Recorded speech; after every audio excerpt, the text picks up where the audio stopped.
Po, isang mabagyo at maulang umaga po sa ating lahat. At ang content ko po sa araw na ito ay patungkol po sa bakit ko po palaging sinasabi na 101% tuloy ang halalan sa December 1, 2025. Ano daw po ba ang aking basihan? Ang aking po na paulit-ulit na paanyaya sa mga napadaan lamang po sa channel na ito, kayo po ay aking malugod na inaanyayahan na mag-subscribe. Pakiclick po yung notification bell at all para palagi po kayong updated sa aking mga bagong videos. Ang sabi po ng iilan, haka-haka lang daw po ako, kuro-kuro at nang puhula. Ito po, sasagutin ko ngayon. Opo mga kabarangay, napakadami po ng mga bashers natin at mga galit na galit.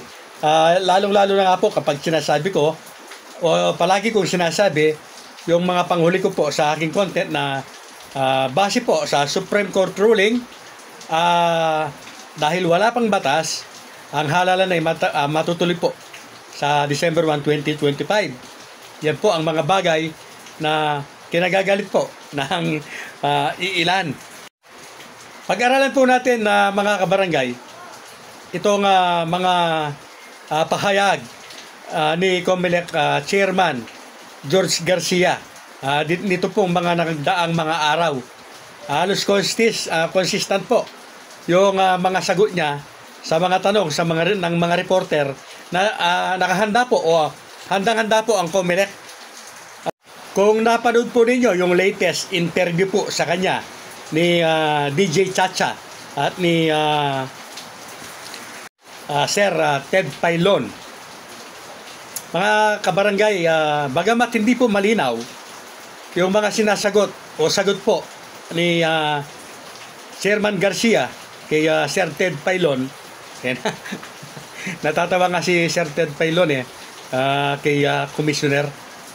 Ang tanong po ay kung ano ba ang kanyang pananaw, palagay dito po sa bill na isinusulong na ito na nadeklara na yung kahalintulad nito noong nakaraan na unconstitutional.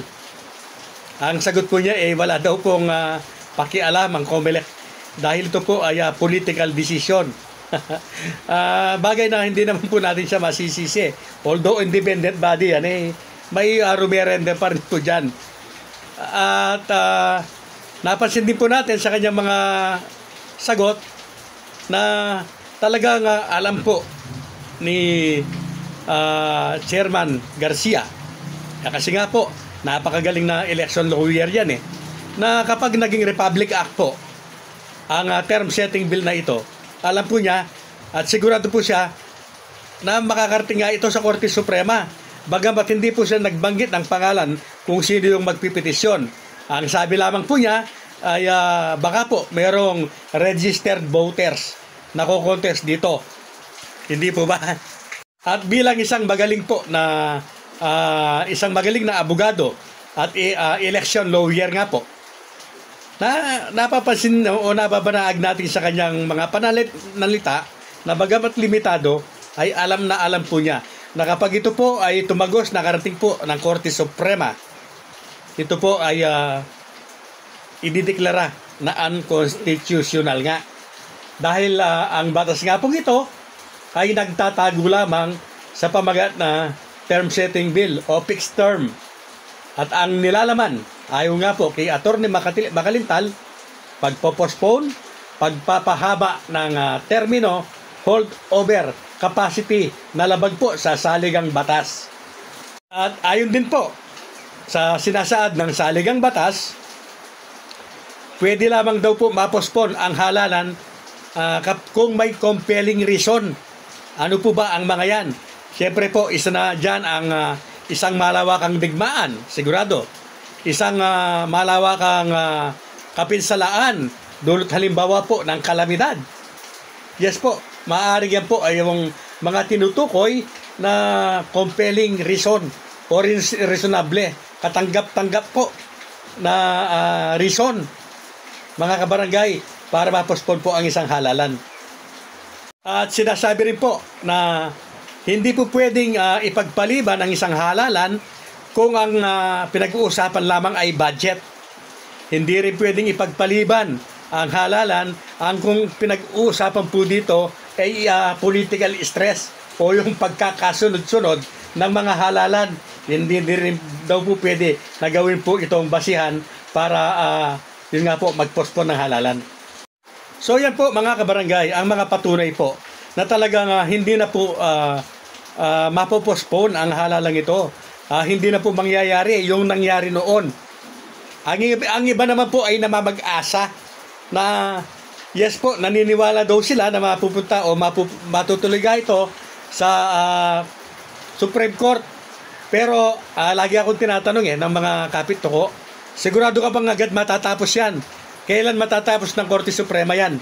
Baka kagaya din ng nauna yan, na-postpone nga pero na-deklara nga na unconstitutional pero na-postpone naman. So yan po yung mga sabi-sabi po nila.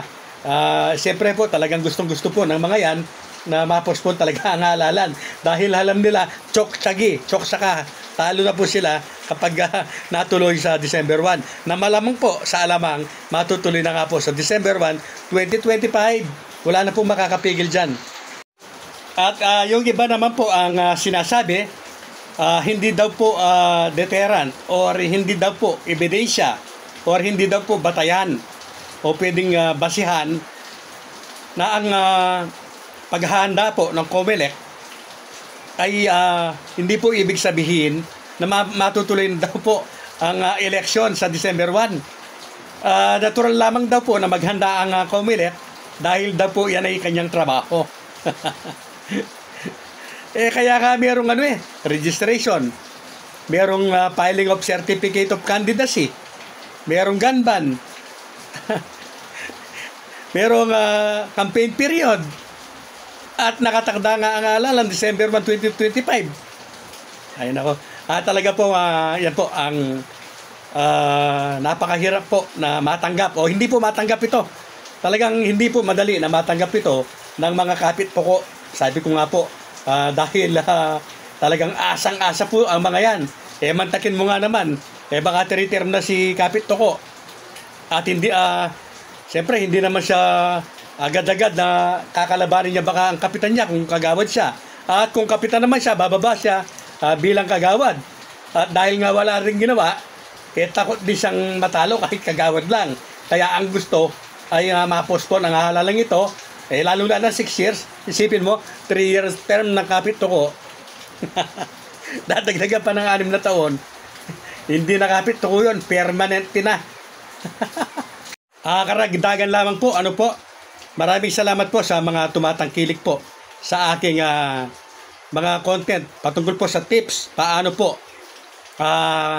ang gagawing estratehiya kung lalaban po tayo.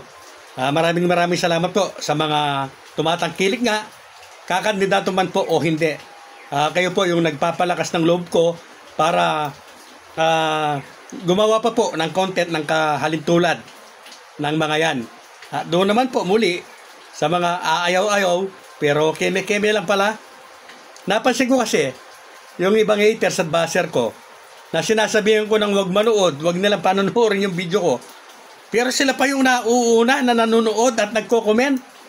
So, ibig po palang sabihin nito, o ibig sabihin nito, ay talagang inaabangan nila yung mga content ko para panoorin. Hindi lang nila matanggap na talagang tama at totoo yung mga sinasabi ko. Kumbaga, pakipot lang pala. Maraming salamat po sa inyo. So, yan po ang aking mga basihan, mga kabarangay, na talagang tuloy na po ang halalan sa December 1 2025. Nakapakalinaw po ng mga pangyayari. At malinaw po yung mga nakikita natin, napapanood. Napakatagal na po na hinihintay ng mga pinaasa at umaasa na pipirmahan po yan ng Pangulo. Pero hanggang ngayon, wala pa rin po.